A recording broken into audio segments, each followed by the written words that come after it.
El Homo sapiens según Giorgio Agamben. El término Homo sapiens, si bien ha sido usado por otros autores anteriores a Agamben, no es que provenga él, digamos, ¿no? Pero bueno, en él pasa a ser particularmente relevante, ¿no? De hecho, la obra de él, ¿cierto? Tetralogía del Homo sapiens, ¿no? Si bien es cierto que el Homo sapiens agambeniano remite, digamos, ¿cierto?, en cuanto a su definición, digamos, ¿no?, a una cuestión más bien de orden jurídico, y que a su vez remite al jurista romano Trebasius, ¿no? La definición, ¿cierto?, que da Trebasius, ¿cierto?, en la cual se apoya Agamben, digamos, ¿cierto?, para mí es completamente definitoria y válida, ¿no?, en cuanto al Homo sapiens como lo estamos entendiendo aquí, digamos, no vale decir el hombre de las culturas ancestrales, ¿se fijan ustedes? Porque en el contexto del Imperio Romano, el Homo sapiens, digamos, no se refería más bien a la religión romana, ¿está bien, no?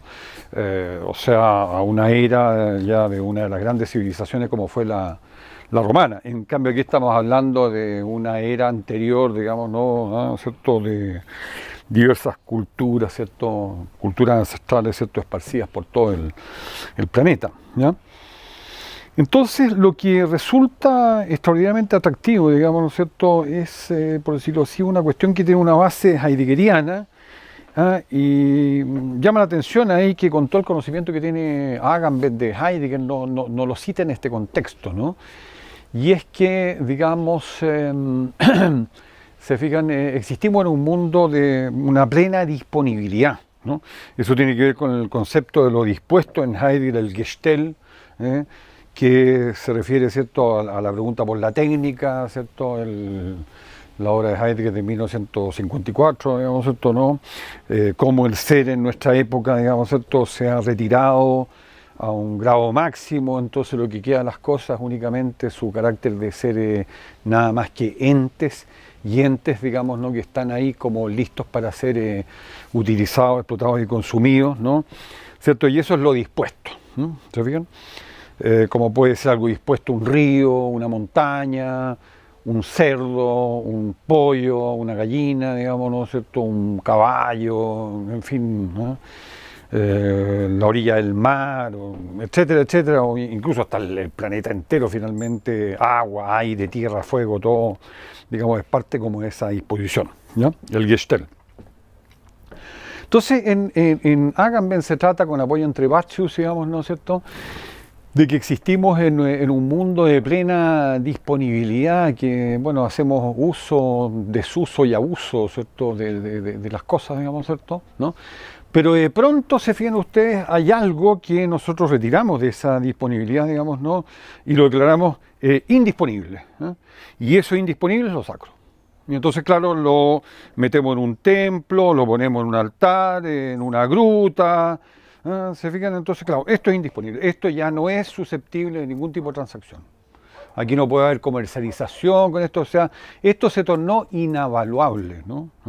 Podríamos decir con el gestor, el autor de la nueva retórica, que es el filósofo polaco Kain Perelman, digamos, ¿cierto?, ¿no? Perelman trata de forma muy, muy inteligente, diría yo, el argumento de comparación, cómo nos rige, digamos, ¿no?, en nuestro habitar el mundo. Comparamos esto con lo otro, digamos, ¿no? Nos orientamos en el mundo haciendo comparaciones, ¿cierto?, respecto a las cosas que compramos, respecto de personas, respecto de universidades, respecto de posgrado, respecto de lo que sea, siempre estamos haciendo comparaciones. Pero sin embargo, digamos, ¿no?, ¿cierto?, agrega Perelman, de pronto te encuentras con lo incomparable, que sería como muy similar a eso indisponible. ¿Y qué es lo incomparable? Bueno, ciertas cosas que para ti no tienen precio. Y muchas de las cosas como más cercanas a ti, digamos, ¿no? Y no estoy hablando necesariamente de persona, porque una persona se supone que, salvo lo que puede haber sido en la historia, un esclavo, en un mercado de esclavos, digamos, ¿no es cierto?, con el horror que significó la institución de la esclavitud, digamos, no, claro, en ese caso estamos hablando de algo que tiene precio, referido a un ser humano. ¿No?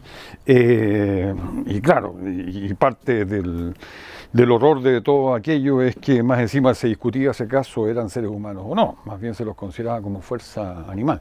¿No?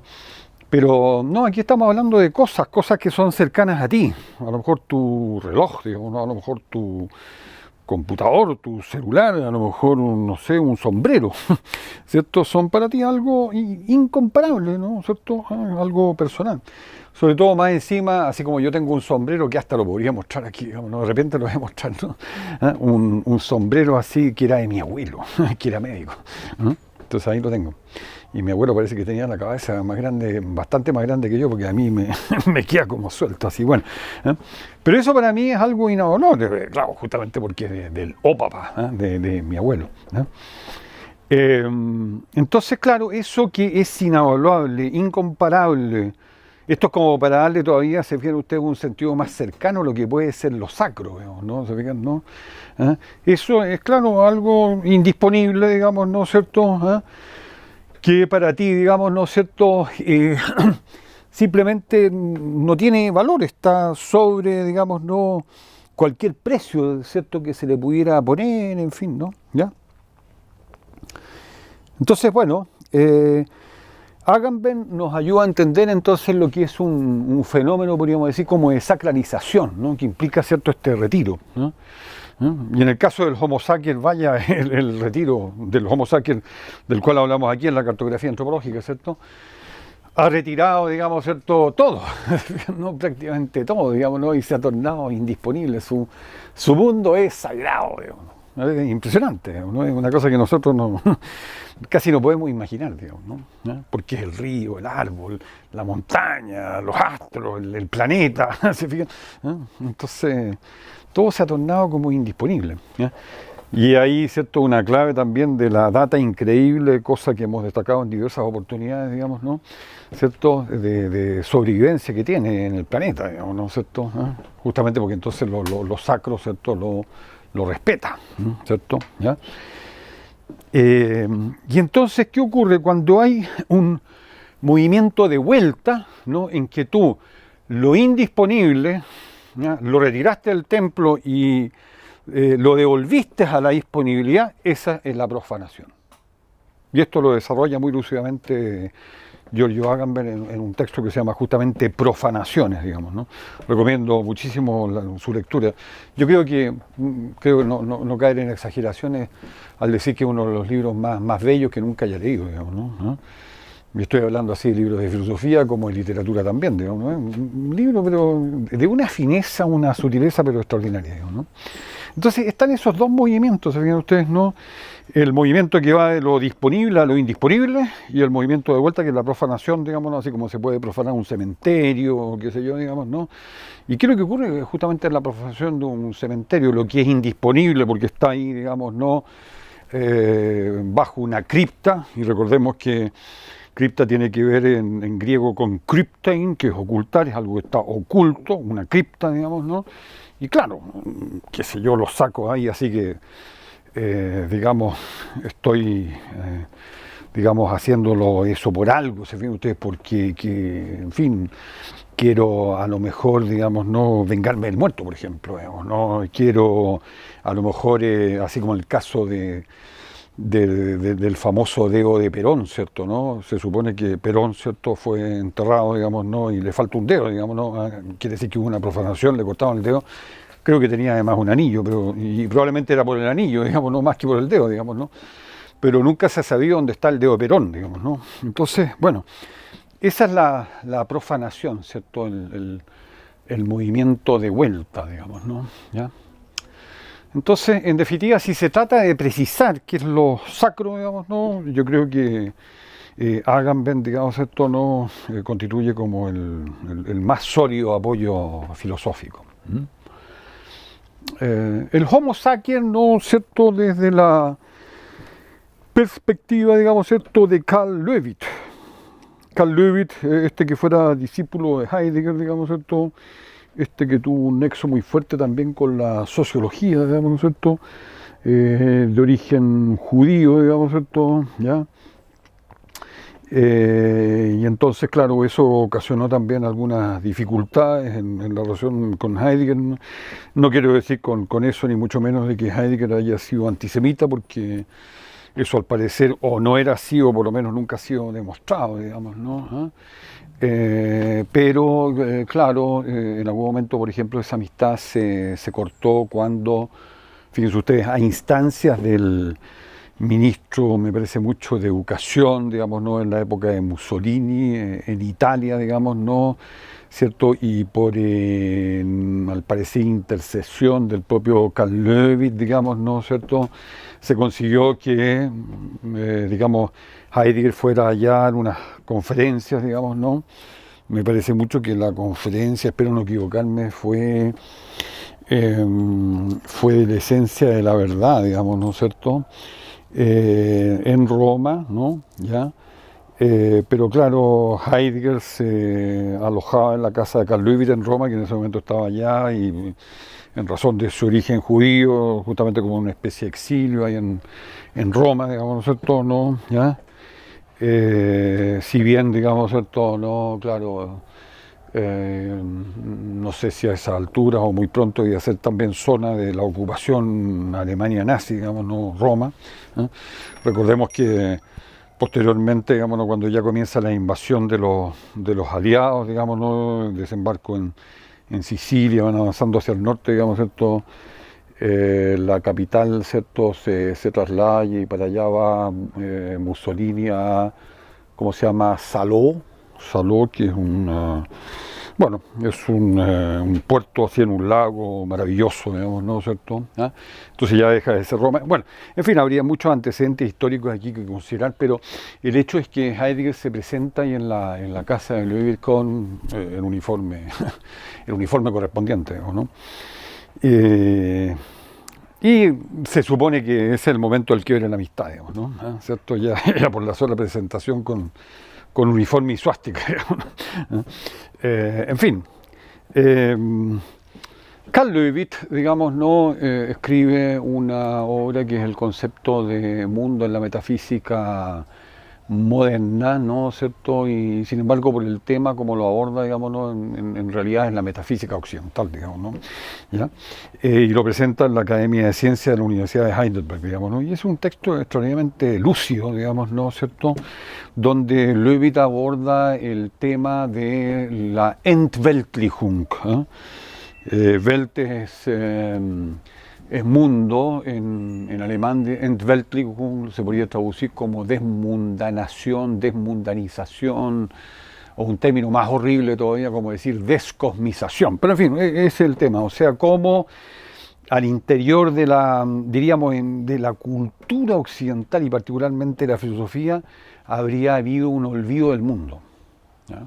Y que comienza con el ser inmóvil de Parménides, ¿no? Primera estación de la desmundanación. La desmundanación está al mismo tiempo relacionada con un fenómeno de desacralización, digamos, ¿no? Y que tiene que ver justamente como con un retiro de lo sacro del mundo, ¿no? ¿Ah? Y es lo que ya se inicia, digamos, ¿cierto? Diríamos en Grecia, digamos, ¿cierto? ¿No? ¿Ya? De alguna manera esa estación de desmundanación y desacralización parmenidia, ¿no? ¿Cierto? Se va a replantear después en una segunda estación, digamos, ¿no? Que va a tener que ver con la trascendencia, el epekeina tes usías, digamos, no platónico, ¿ya? El mundo de las ideas, ¿no? ¿Se fijan? O sea, en cada caso se trata de un olvido del mundo, digamos, ¿no? Claro, porque el mundo entonces pasa a ser, como en Parmenides, el mundo de los bicéfalos, de los que tienen dos cabezas, extraviados como nosotros, una cabeza dirigida al ser y otra cabeza dirigida al no ser, digamos, ¿no es cierto? O en Platón el mundo de las apariencias, bueno, en el cual también hay extravío, estamos a nivel de la mera opinión, no alcanzamos el nivel de la episteme, de la verdad, del conocimiento, digamos, ¿no es cierto? ¿Ya? Y luego vienen otras dos estaciones que son las del cristianismo, digamos, ¿no? Una que es radical, que es la agustiniana, ¿no? ¿Se fijan? Y bajo la influencia de Platón, San Agustín como máximo representante del neoplatonismo, de la patrística en la primera etapa del medioevo, ¿ya? Y la otra etapa corresponde justamente a la segunda fase medieval, digamos, lo que es la escolástica, a la cabeza a Tomás de Aquino.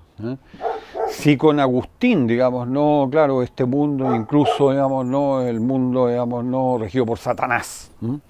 Entonces la desmundanación y la desacralización de este mundo es drástica, es brutal, digamos, ¿no?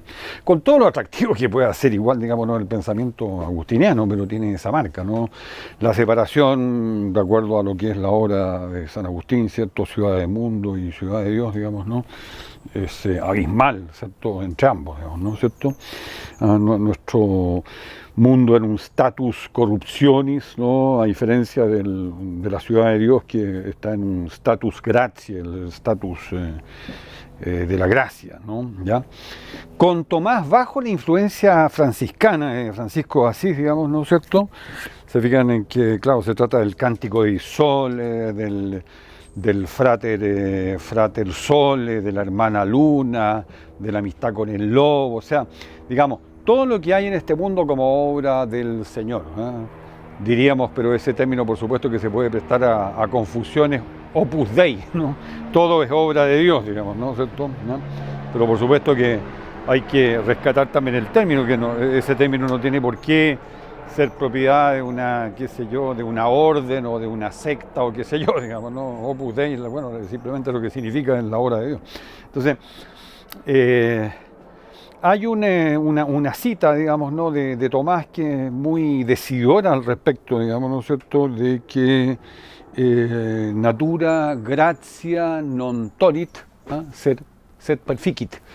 Y esto quiere decir que la naturaleza, gracia, creo que lo dije al revés, gratia natura non tolit sed perficit, ¿cierto? Que la gracia divina, digamos, no le resta nada a la naturaleza, sino que la perfecciona. Entonces, esa cita tomasiana es muy decidora para lo que estamos diciendo, es decir, la desmundanación, la desacralización se suaviza. ¿Me fijan?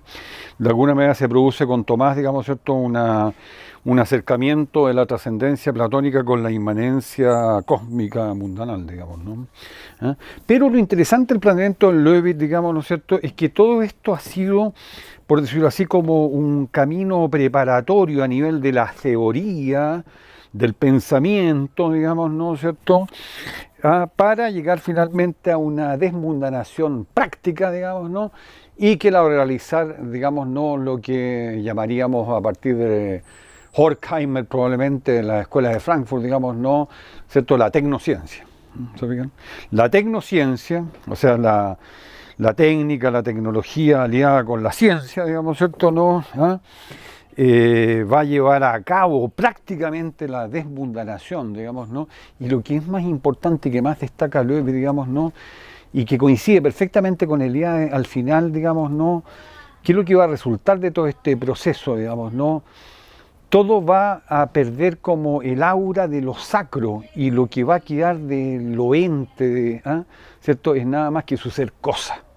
Y con estas cosas, que pueden ser bosques, que pueden ser montañas, que pueden ser, qué sé yo, hasta el planeta, digamos, ¿no es cierto?, bueno, hacemos y deshacemos, ¿no es cierto?, O sea, es ahí donde, por decirlo así, el animal depredador verdaderamente, digamos, no hace de la suya, digamos, ¿no es cierto? ¿Ya? Entonces, por lo mismo, con Löwit podemos hablar, digamos, ¿cierto?, ¿no?, de diversas etapas, estadios, digamos, ¿cierto?, de desmundanación y desacralización, digamos, ¿no?, y que yo diría significativamente explican nuestra situación actual, digamos, ¿no?, ¿cierto? Y bueno, la postergación, obviamente, y por decirlo de forma muy eufemística, postergación, digamos, ¿no es cierto?, del Homo sacer, ¿cierto?, que ha significado.